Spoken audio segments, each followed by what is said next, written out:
Elon Musk is suing Sweden. Yes, you heard that right. Why?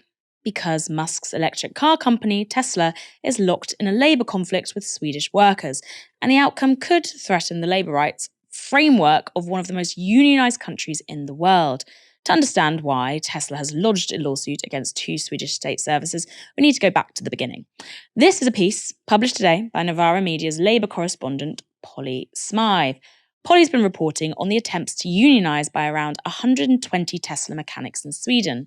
Now, Tesla famously refuses to enter collective bargaining agreements with its workers, which has proved particularly contentious in Sweden, where 9 out of 10 employees are covered by such agreements. From Polly's report, while Tesla doesn't manufacture its electric cars in Sweden, mechanics service the cars in workshops across the country.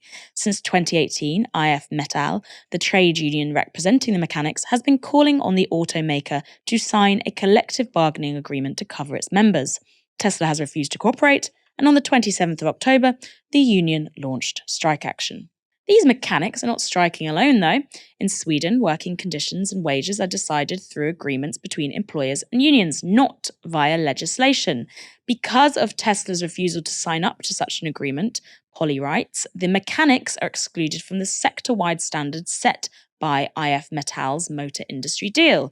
IF Metall says, quote, Tesla employees earn lower wages, have poor insurance cover, and worse pension contributions. Because of this, other Swedish trade unions think Tesla could put the Swedish labour model in danger. And in Sweden, solidarity strikes are allowed, which means a lot of other workers have joined the mechanics' strike. Polly writes this. The Swedish Transport Workers Union launched a blockade on the 7th of November, refusing to load or unload Tesla cars at ports in Malmö, Södertälje, Gothenburg and Trelleborg. On the 17th of November, the blockade expanded to a further 55 ports. The same day, the Swedish Building Maintenance Workers Union, Fastigets, stopped cleaning Tesla showrooms. Cleaners and dock workers have also been joined by painters and decorators who are refusing to work on Tesla vehicles and chargers. And on the 20th of November, Swedish postal workers joined the secondary strike action. Their union, SECO, announced workers would block the distribution, delivery, and collection of mail headed to Tesla workplaces. It's this action that prompted Musk to head to the courts, and he scored an initial victory. On Monday, Tesla filed lawsuits against the Swedish Transport Agency and the National Postal Services for their refusal to deliver Tesla number plates. An interim judgment from the court ruled that Tesla had to be allowed to collect the number plates from the Transport Agency's office within 7 days. A decision on the suit against the Postal Service has yet to be made. According to union leaders, this is a labour battle that goes way beyond Tesla. This is what IF Metall chief Marie Nilsson told the Financial Times this week. If Tesla shows it's possible to operate in Sweden without a collective agreement, then other companies could be tempted to do the same. We have a very successful model in Sweden. We've tried to explain it. It's very seldom this type of conflict arises. And the fight looks to carry on. Nilsson said they have enough funds to support striking workers for, quote, decades. Ash, will the Swedish labour model prevail? Well, I certainly hope that they do. I'd have to look into the exact nature of Elon Musk's lawsuit and what grounds he's invoking. It might just be complete horseshit because, of course, if you've got endless amounts of money, you can do, what's often called vexatious litigation, where you're just wasting the resources of the Swedish taxpayer because you can, even if your case doesn't have particularly strong grounds. So without knowing what those grounds are, that's not really a bit that I can comment on.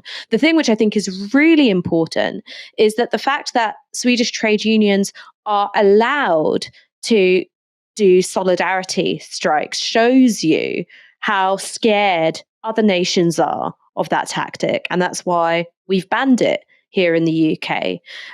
Solidarity strikes mean that you can't isolate one bit of the workforce and treat them like shit, because people are able to act as a class using the power of organized labor. And so even if you're a workforce that isn't necessarily working what you might call a choke point of capital, which is very often things like logistics, agriculture, energy, that kind of thing, industries, which in turn support the work of many other industries. If you're not in those choke point key industries, it is sometimes hard to feel like you've got leverage and you can force governments or bosses, corporations to the negotiating table.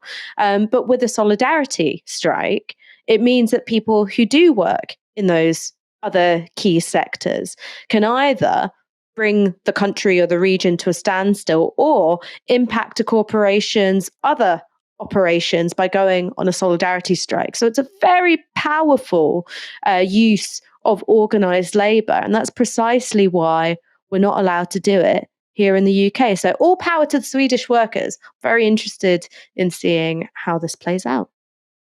I'm interested too, partly because I want to see someone finally hold the world's most bankrupt billionaire, and I mean that in every sense of the word, to as much of an account as he can be. You know, my pet peeve, regular viewers will know my pet peeve about Elon Musk. That is not a man who has any money. It's all an illusion. You caught it here first before Gary cuts me off.